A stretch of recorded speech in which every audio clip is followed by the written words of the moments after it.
আজকে আপনারা শুনবেন আমারই গপ্প। হ্যাঁ হ্যাঁ, আমার নিজের গপ্প, মানে আমার লেখা নয়। আচ্ছা, সেসবের আগে আসল কথাটা বলে দিই। আপনারা কিন্তু চ্যানেলটিকে অবশ্যই সাবস্ক্রাইব করবেন, আর ভিডিও বা গপ্প ভালো লাগলে নিশ্চয়ই লাইক করবেন, আর অন্যদের সাথে শেয়ার করে তাদেরও শোনার সুযোগ করে দেবেন। হ্যাঁ, যেটা বলছিলাম, আমাদের আসরে আজকের গপ্প বিভূতিভূষণ বন্দ্যোপাধ্যায় রচিত আমার গপ্না, কি যেন, কাশী কবিরাজের গপ্প। হ্যাঁ,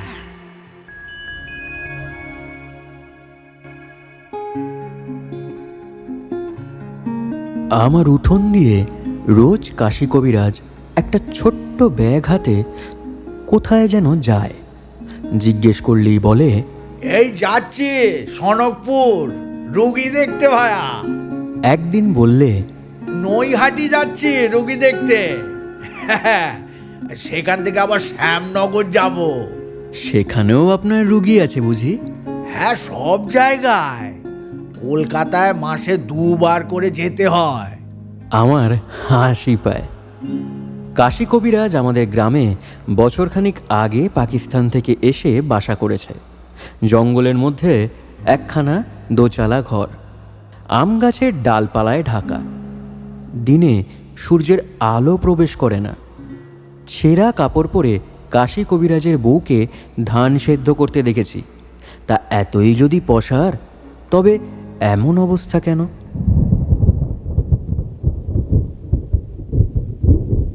একদিন আষাঢ় মাসের মাঝামাঝি আকাশে ঘন মেঘ এসে জমল।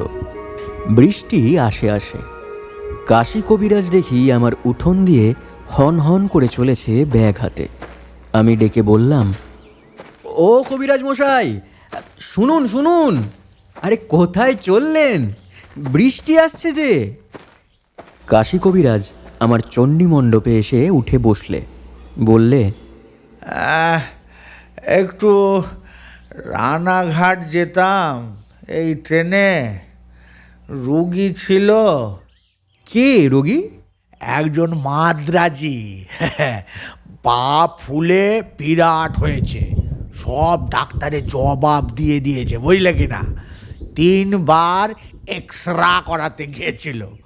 আমি বলেছি, ও সব এক্সরা টেক্সরা আমার কাছে লাগবে না, আমার মুখেই এক্সরা। আমার হাসি পেল। নিজের যদি অত গুণ, তবে দোচালায় বাস করো কেন জঙ্গলের মধ্যে? লম্বা লম্বা কথা বললেই কি লোকে তোমাকে বড় কবিরাজ ভাববে? বললাম, দাদা একটু চা খান। চা? তা খাওয়াও ভাই, বৃষ্টি এলো, একটু বসেই যাই। আপনার পসার তাহলে বেশ বেড়েছে। আরে বাড়বে কি ভায়া, বরাবরই আছে। আমার হলো গিয়ে তান্ত্রিক কবিরাজি, বুঝলে কি না। যা কেউ সারাতে পারবে না, তা আমি সারাবো। বলেন কি? হ্যাঁ, সেই জন্যই তো আমার পসার, শুধু ঝাড়ানো কাড়ানো এইসব। ঝাড়িয়ে রোগ সারিয়েছেন? আরে এ পাগল বলে কি, বড় বড় রোগ ঝাড়িয়ে সারিয়ে দিয়েছি। বটে। তোমরা ইংরাজি লেখাপড়া জানো কি না, তাই সমস্তই অবিশ্বাস করো, জানি বলে ভূত মানো। এই রে, ঝাড়ফুঁক থেকে এবার ভূত প্রেতে এসে পৌঁছলো। কাশীনাথ কবিরাজ অনেক কিছু জানেন দেখছি। বললাম, যদি বলি মানি নে? তা তো বলবেই, ওই ইংরাজি পড়াতে তোমাদের ইহকালও গিয়েছে আর পরকালও গিয়েছে। না, রাগ করো না ভায়া, যেটা সত্যি আমি তাই বললাম। চা এসে গেছে। তাহলে চা খেতে খেতে একটা গল্প বলি, শোনো, আমার নিজের চোখে দেখা। খুব বৃষ্টি এসে পড়ল। চারিদিক অন্ধকার করে এলো। কাশী কবিরাজ তার গল্প আরম্ভ করলেন।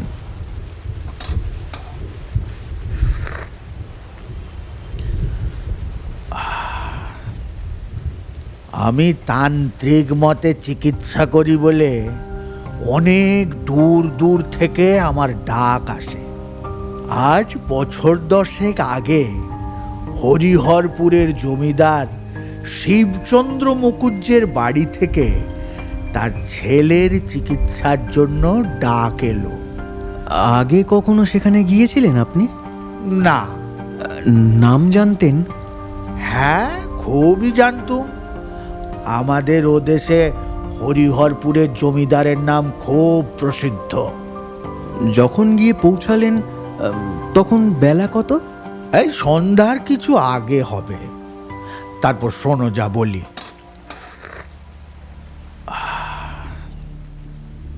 ওদের বাড়ি দেখে তো আমি অবাক হয়ে গেলাম। সেকেলে নাম করা জমিদার, মস্ত বড় দেউড়ি, 2-3 মহলা বাড়ি, বুঝলে। দেউড়ির পাশে বৈঠকখানা ঘর, তার পাশে একটা বড় বারান্দা, ওদিকে ঠাকুর দালান, বাইরে তোমার রাসমঞ্চ, দোলমঞ্চ। তবে এ সবই ভগ্ন প্রায়, পূর্বের সমৃদ্ধি ঘোষণা করে দাঁড়িয়ে আছে মাত্র। বড় বড় বট, অশ্বত্থ এইসব গাছ গজিয়েছে বাড়ির গায়ে। মন্দিরের চূড়োর ফাটলে বন্য শালিখের গর্ত, কাঠবেড়ালির বাসা। সামনে একটা বড় আধমজা দিঘি, পানায় ভর্তি। তা সন্ধ্যার কিছু আগে সেই মস্ত বড় পুরনো ভাঙা বাড়ি দেখে আমার মনে কেমন একটা অপূর্ব ভাব সৃষ্টি হলো। কি ভাব? না, সে আমি তোমারে বলে বোঝাতে পারবো না ভায়া। মানে ভয়ও না, আনন্দও না, কেমন যেন মনে হলো হে বড্ড অপয়া বাড়ি, এই ভিটেতে পা না দেওয়াই ভালো আমার পক্ষে। না, তোমার হয়তো হবে না, মানে, কিন্তু আমার হয় বাপু, এমনি হয় আমার। আচ্ছা, অন্য কোথাও হয়েছে? হ্যাঁ, আরও 2-1বার হয়েছে এমনি অন্য জায়গায়, কিন্তু সে কথা এখন এখানে আনবার দরকার নেই। তারপর বলি শোনো। তা আমি তো সেখানে গিয়ে রোগীকে দেখলুম। 10 বছর বয়সের একটি ছেলের টাইফয়েড জ্বর, খুব সংকটাপন্ন অবস্থা। তা তান্ত্রিক প্রণালীতে ঝাড়ফুঁক করে শেকড় বাকড় এইসব বেটে একটা ওষুধ বানিয়ে খাওয়ানো গেল। রোগী কিঞ্চিৎ সুস্থ হয়ে উঠল। অনেক রাত্রে খাওয়া দাওয়া সেরে দেউড়ির পাশে বৈঠকখানার ঘরে এসে বসল। সেখানেই আমার জন্য শয্যা প্রস্তুত করা হয়েছে, উৎকৃষ্ট শয্যা। দামি নেটের মশারি, কাঁসার গেলাসে জল ঢাকা দেওয়া আছে, তারপর ডিবের বাটিতে পান, সব ব্যবস্থা অত্যন্ত পরিপাটি। বড় লোকের বাড়ির বন্দোবস্ত। হ্যাঁ, হাজার হোক বনেদি ঘর তো, যতই অবস্থা খারাপ হোক পুরনো চাল চলনা যাবে কোথায়। তারপর? তা বেশিক্ষণ শুইনি, বুঝলে। এমন সময় দেখলুম ঘোমটা পরা একটা বউ হন হন করে মাঠের দিক থেকে এসে দেউড়ির মধ্যে দিয়ে জমিদার বাড়িতে ঢুকছে। আমার তো খুব আশ্চর্য লাগলো, এত রাত্রে বাইরের মাঠ থেকে এসে বাড়িতে ঢুকলো কে? ভদ্র ঘরের সুন্দরী বধূ বলেই মনে হলো, যতটুকু দেখেছি। মানে পরিষ্কার কিছু বুঝতে না পেরে আমি হাল ছেড়ে দিলাম। যাকে আমি এসেছি কবিরাজি করতে, অত শত খোঁজে আমার কি দরকার? যে যা ভালো বোঝে করুক। রাত তখন কত? রাত একটার কম নয়, বরং বেশি হবে। যেদিক থেকে এলো সেদিকে কোনো লোকালয় নেই? না ভায়া না, ফাঁকা মাঠ, অনেকখানি পর্যন্ত ফাঁকা দেখা যায়। তারপরে ওধারে হচ্ছে কোদালে নদী। কোদালে নদীতে গরমকালে জল থাকে না, হেঁটে পার হওয়া যায়। তার ওপারে হচ্ছে বলরামপুর গ্রাম, বুঝলে? আপনি কি করে বুঝলেন ভদ্রবংশের মেয়ে? মানে বুঝলাম কি, হাত পায়ের যতটুকু খোলা অংশ ছিল ধবধবে ফর্সা, আধ জ্যোৎস্না রাত, আমি দিব্যি টের পাচ্ছি। মুখখানা অবশ্যই ঘোমটায় ঢাকা ছিল। বাড়ির মধ্যে ঢুকে যাবার সময় অন্য কোনো লোক সেখানে ছিল? না না না, আপনাকে টের পেয়েছিল? বোধ হয় না। কোনো দিকে না চেয়ে হন হন করেই তো বাড়ির মধ্যে ঢুকে গেল। তবে দেখো ভায়া, আমি নির্বিরোধী ভালো মানুষ। হ্যাঁ, অত শত না ভেবে জলের গ্লাস তুলে খানিকটা জল ঢকঢক করে খেয়ে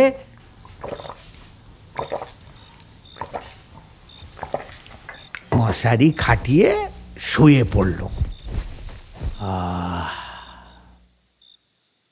কিন্তু নানান চিন্তায় ঘুম আর আসে না। বিছানায় শুয়ে এপাশ ওপাশ করছি। লোকে বাড়িতে চিকিৎসক ডাকে ঘুমোবার জন্য নয়, আমার অভিজ্ঞতা আর দায়িত্ববোধ যথেষ্ট রয়েছে। সে অবস্থায় চোখে ঘুম আসে কি করে?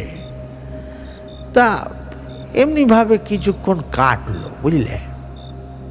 মিনিট খানেক পরে হঠাৎ দেখলাম সেই বউটি পাশের দেউড়ি দিয়ে আবার বার হয়ে যাচ্ছে।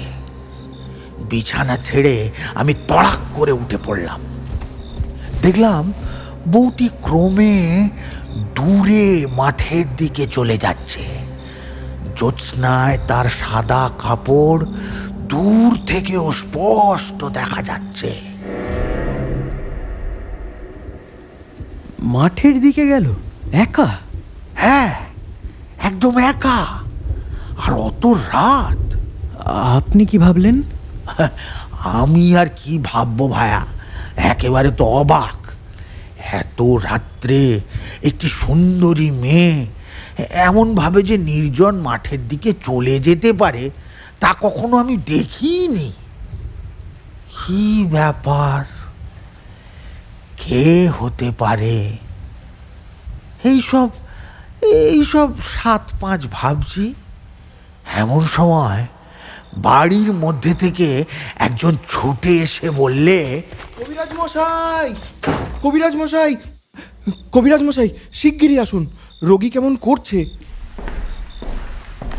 গিয়ে দেখলাম রোগীর অবস্থা সত্যি খারাপ, কিন্তু হঠাৎ এত খারাপ হওয়ার কথা তো নয়। কি যে হলো! যাই হোক, তখনকার মতো একটা ব্যবস্থা করতেই হলো। অনেকক্ষণ খাটুনির পরে রোগী খানিকটা সামলে উঠল। তখন আবার এসে আমি শুয়ে পড়লাম ওই বাইরের দেউড়ির ঘরে।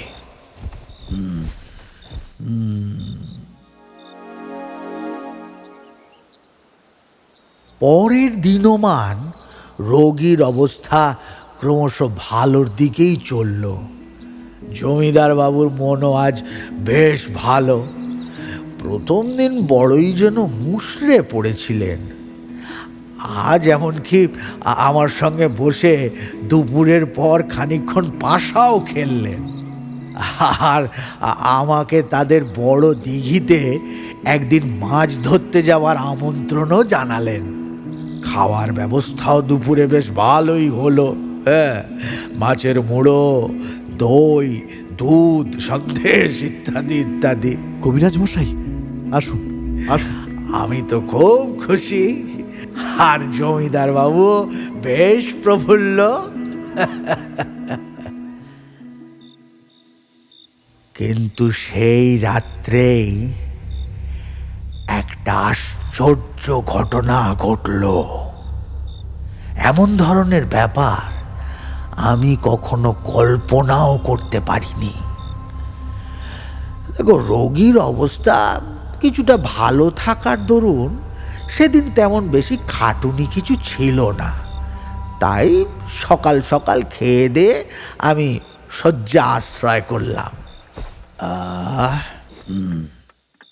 কিন্তু ঘুম আসতে আমার দেরি হতে লাগলো। কোথাকার একটা ঘড়িতে ঢং করে 1টা বাজলো। ঠিক সেই সময় দেখলাম সেই ঘোমটা পরা বউটি দেউড়ি দিয়ে ঢুকে অন্দরের দিকে চলে যাচ্ছে। বলবো কি ভায়া, আমার আমার বড়ই বিস্ময় বোধ হলো। কি সাহস মেয়েটার! হ্যাঁ, এত রাত্রে মাঠের মধ্যে দিয়ে চলে আসতে ও ভয়ও কি করে না? মিনিট 15 কেটে গেল, কি 20 মিনিট হবে।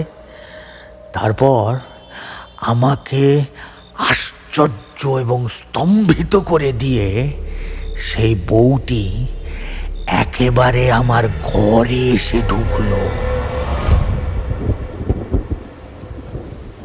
আপনার ঘরে? হ্যাঁ, একেবারে আমার সামনে। ঘরে আলো ছিল? হ্যাঁ, দেখো, বাড়িতে রোগী থাকার দরুন আমার ঘরে সারা রাতি একটা হারিকেন জ্বলতো। তারপর শোনো, ঘরে ঢুকে মেয়েটি মুখের ঘোমটা অনেকখানি তুলে চাইলে আমার দিকে। বেশ সুন্দরী মহিলা, দেখলে সম্ভ্রমের উদ্রেক হয় এমনি চেহারা।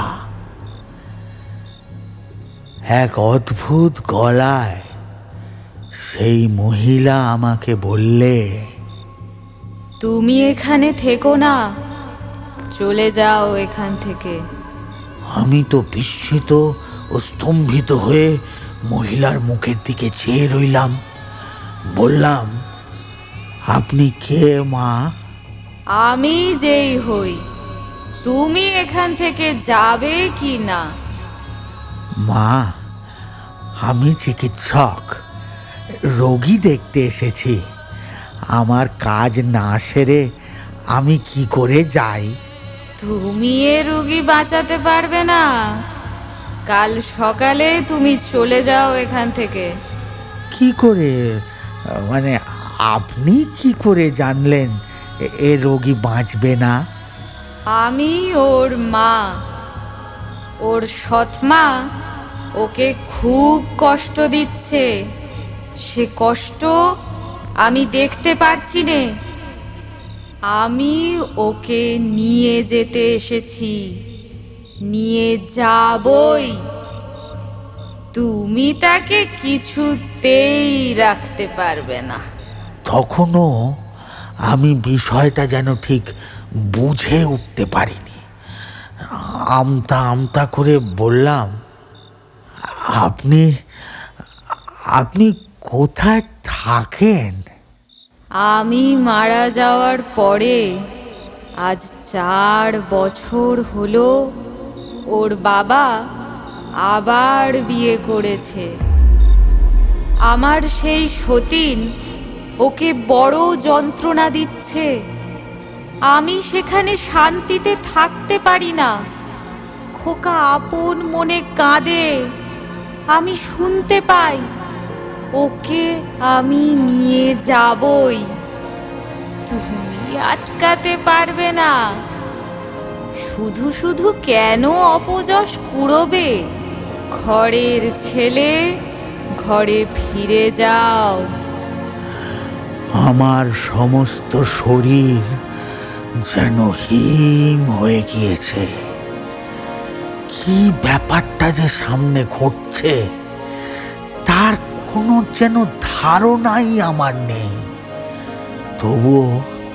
তবুও হাত জোড় করে তাকে বললাম, মা মা, একটা কথা, আমি জমিদার বাবুকে মানে আপনার স্বামীকে সব বলি আগে। তিনি তার ছেলেটিকে বড়ই ভালোবাসেন। ছেলেটিকে আপনি নিয়ে চলে গেলে তার কি অবস্থা হবে সেটা তো আপনার বিবেচনা করা উচিত। তা বউটি বললেন, তার এ পক্ষের ছেলে মেয়ে হবে, তাদের নিয়ে থাকবেন তিনি। না না, ও কথা বলবেন না মা, ও কথা বলবেন না। আপনি তার কথা চিন্তা না করলে কে চিন্তা করবে? সব দিক একটু বুঝুন, তার কথা তো ভাবতে হবে আপনাকেই। আমি আজই সব খুলে বলছি তাকে। যদি তিনি তার এ পক্ষে স্ত্রীকে বলে ছেলেটির ওপর অত্যাচারের নিবারণ করতে পারেন, তবে আপনি আমাকে কথা দিন যে ছেলেটিকে আপনি নিয়ে যাবেন না।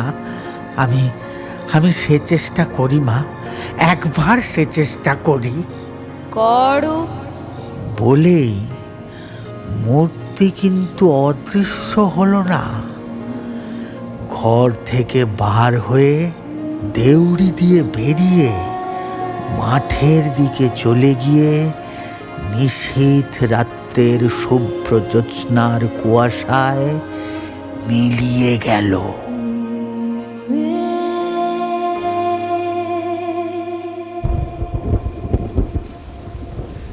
বলেন কি?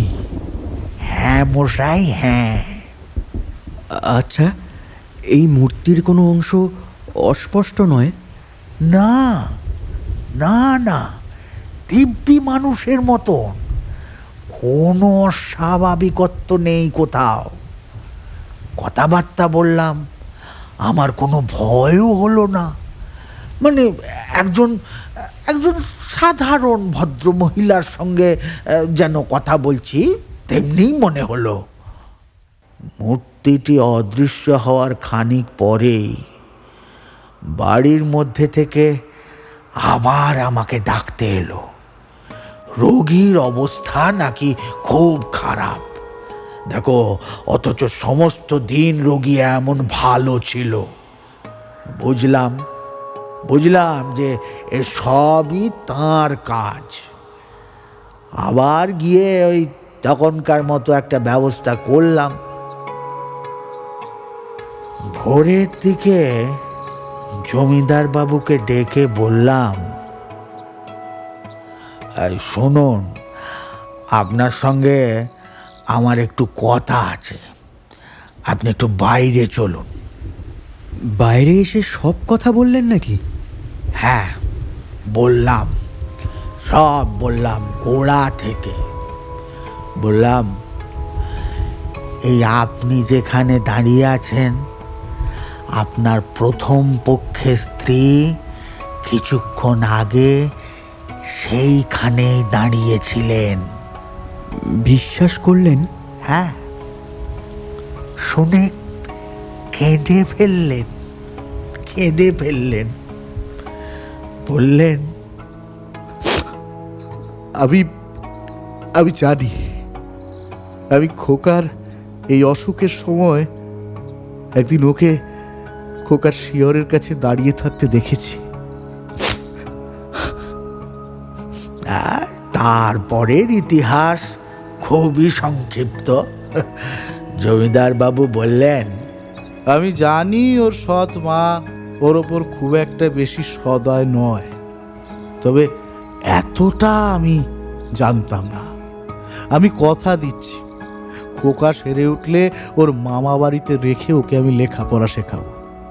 এই সংসর্গে ওকে আর আনবো না। আর আমার এই স্ত্রীকেও আমি শাসন করছি, আপনি তাকে জানাবেন। রাত ভোর হয়ে গেল।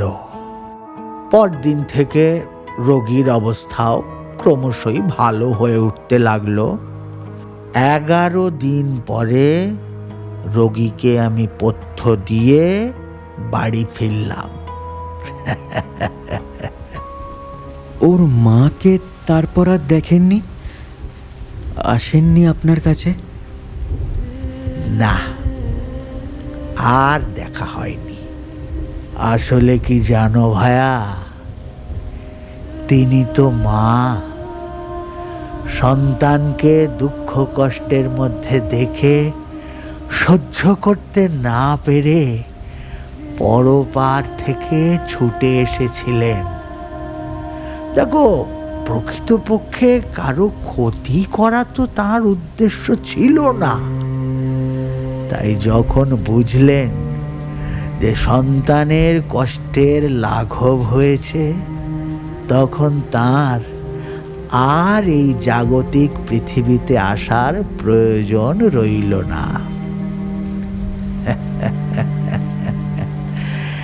এমন কত কি ঘটে ভায়া স্বর্গে মর্তে, যা আমরা আমাদের ক্ষুদ্র বুদ্ধি দিয়ে বুঝেই উঠতে পারি না।